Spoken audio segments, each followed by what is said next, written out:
Hello, everyone. So today I'm here with Ashley. Welcome back to the channel, Ashley. Hi, thanks for having me. So today we're going to talk about disassociation. And disassociation is something that is a mental phenomenon. It is when you feel above your body, disassociated from your body, and you're kind of looking down on yourself as a different person than who you are. You feel like you're detached from the identity that you usually are. Now we're going to explore a few of the aspects of this. So the first one is, how does disassociation feel mentally and physically? So Ashley, how does disassociation, we both experience this. How does that feel to you mentally and physically? Well, when I've had dissociation, it's kind of like I feel like I'm out of my body, and it's like I'm floating above my body sometimes. Also, like physical sensations will feel less. It's almost like somebody could touch me and I wouldn't feel it as much. There's like less physical sensations. I have a higher tolerance for pain because I'm less in my body. Mentally, it's a similar thing where I feel kind of just like checked out and almost like numb. I feel almost like if people have smoked pot, like stoned. There's sometimes a Yeah. stoned feeling. Things get slower sometimes. Sometimes I feel like I'm at one with the universe and I'm just kind of observing my body. So that it's that does definitely, make sense. I think that there's also a time aspect. So a lot of the time, I'm schizophrenic, as I'm sure you know, and many people out there know. Um, I feel like if I'm walking a particular direction and I start to feel this disassociation, it feels like I'm not walking in space necessarily, though I am moving forward. I find out later, of course. But at the time, it feels like I'm just walking within myself. I'm moving towards a destination within myself and not a destination externally. Um, it's very much a mental association with my activity and not an external association. Have you ever felt a differentiation of time when you experience this, or is that not really something that you experience? yeah, I've felt like time can go slower almost, or like I don't pay as much attention to time. It's like time isn't really as important to me when I'm dissociated. I'm just kind of floating around. It becomes really hard to ground my body when I'm dissociated. Like walking, it feels almost like my feet aren't touching the ground. Like it just kind of feels like my body's on autopilot doing its thing, taking my mind where it needs to go or my spirit where it needs to go, if that makes any sense. That makes definite sense. It feels like we're pushed along by this wind that we don't understand, this cosmic wind, Yeah. this spiritual wind, I guess you could say. But you know, Like floating you on a wave almost. yeah, it's like we're a sailboat that kind of the wind is in so many different directions that the sail is torn off, and we're just kind of cast along the sea. Um, Exactly. and is disassociation a spiritual state? It feels like from our descriptions of it, mine being not in relation to time, and then also that I'm disconnected from my body, my very identity. And I'll include another little individual tidbit here. Um, when I'm disassociated from myself and I view myself from a third person point of view, I'm looking down on myself. Um, when I actually come back into my body, it takes me, not a while, but like at least a good 10 seconds to realize, oh, I'm Hunter again. I'm this person that I've been living this life in. So it makes me think that there is a spiritual state going on here that I'm just kind of, pushed out of my body and then back into my body. But do you believe that disassociation is associated with a spiritual state of being? Is that something that you think is connected, spiritually related? I do think that they're spiritually related. One of the things that comes to mind is chaos actually is one of the highest states of being, and it's a very spiritual way of being. It's very hard to exist within chaos. That's very hard for people, but it does not negate the fact that it is a spiritual way of being.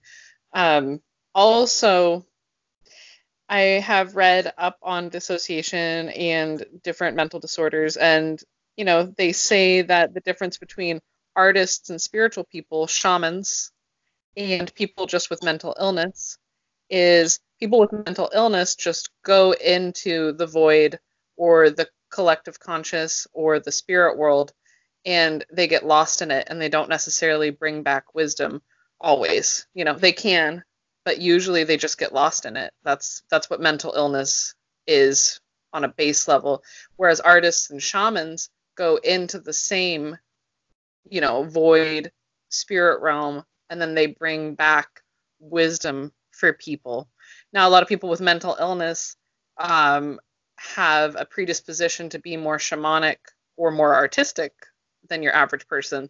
So I think that's usually one of the healthiest things for people to do. So I do think it is a spiritual state of being. It's just how you maneuver and how you navigate those waters tells you whether you're taking it into a spiritual realm or whether you're letting it kind of like take you for a ride, if that makes sense.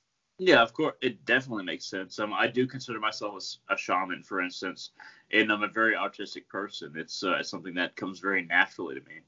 And I and consider myself both of those also. So yeah, and there's a lot of mental disorders that are attached to dissociation, or maybe dissociation is attached to many mental disorders. It's attached to schizophrenia, for instance, which I am obviously a schizophrenic, as most of the people who watching this will know.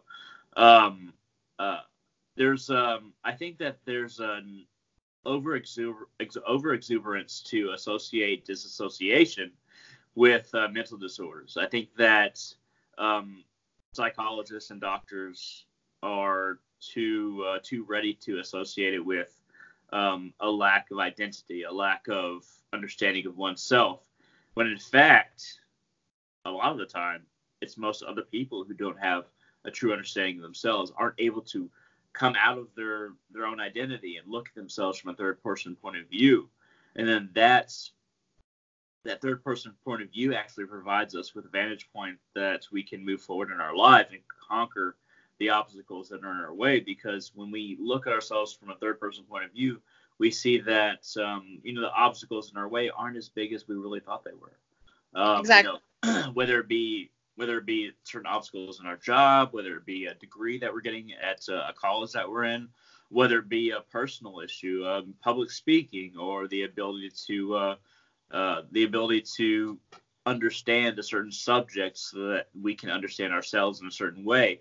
The psychological community is too ready to associate disassociation with an inability or a disability. But in reality, I think that's actually a higher ability, a spiritual ability. Would you agree? I totally agree. And I actually was watching a documentary. I think I mentioned it to you once before. It's called Crazy Wise. And it was actually an exploration of people who had different forms of mental illness according to Western society. And what they had done is went into different shamanic practices and basically became shamans themselves. And they were, looking at how in places like Africa or India, a lot of times there's a better rate of healing with people with mental disorders because there is a context for people with mental disorders to live within, because the community accepts them as these people with not necessarily, mental health issues. It's just a different state of being. They just process things different psychologically. And there's a lot of wisdom and a lot of healing that can come from people like us, for the wider groups in society. Yeah, because most people do not experience disassociation.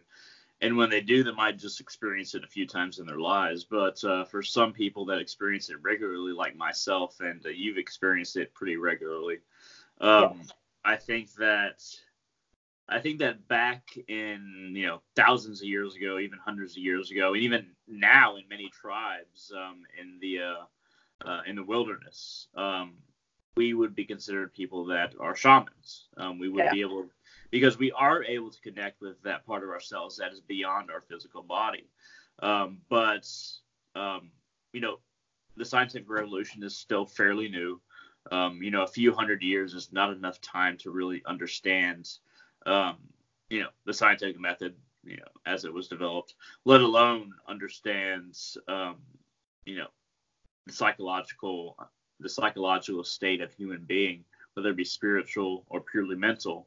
So as we continue forward as a humanity, we have to realize that there are some things that we don't understand. And just because somebody has a dissociative disorder, or somebody has a disorder, or, you know, classified as a disorder, that doesn't mean that that person does not have something especially unique, something that can be provided to the grander whole. I think that even people classified as disassociative are amazingly able to attribute their talents to the grander whole and what they can provide to the average person. So in closing, go ahead.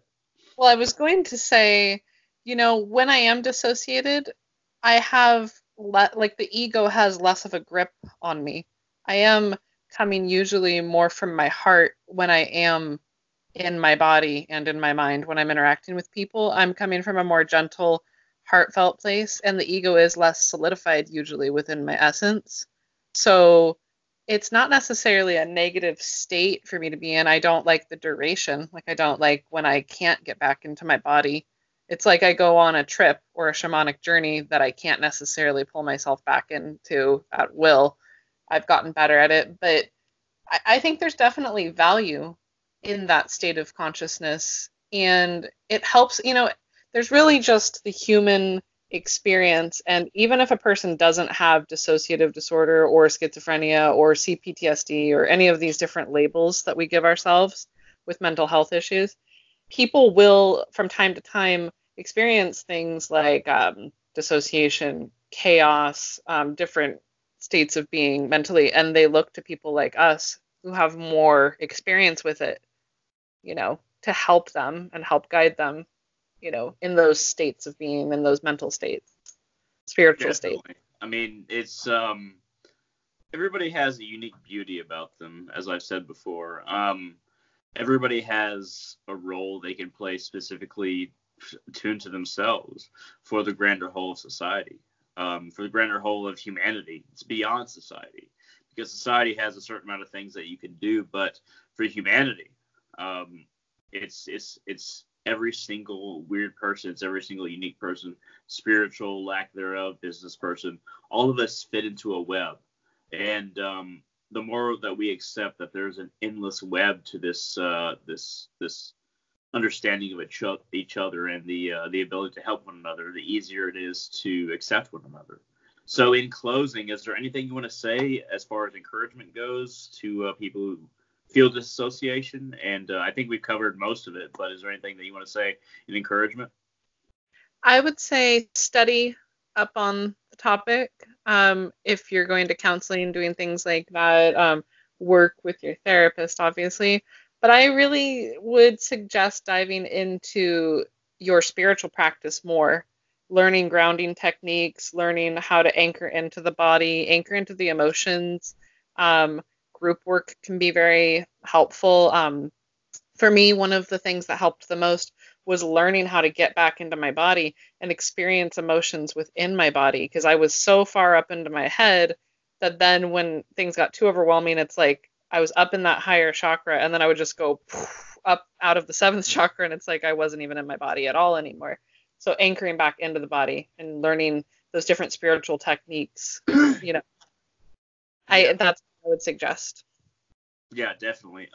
Some shamanistic works that I would recommend is anything by Raven Kaldiri. He's a great author.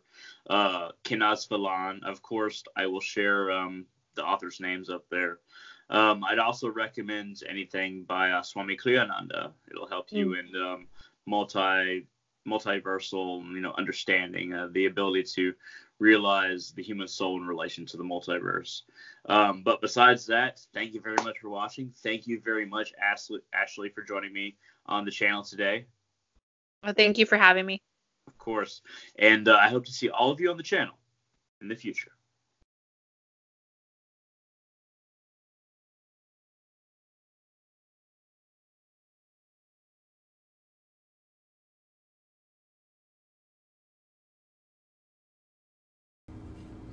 Alright everyone, I'm in my favorite graveyard, and I'm going to bless my blood magic talisman. Now, it's not a talisman yet, but I want to start the process of making it a talisman.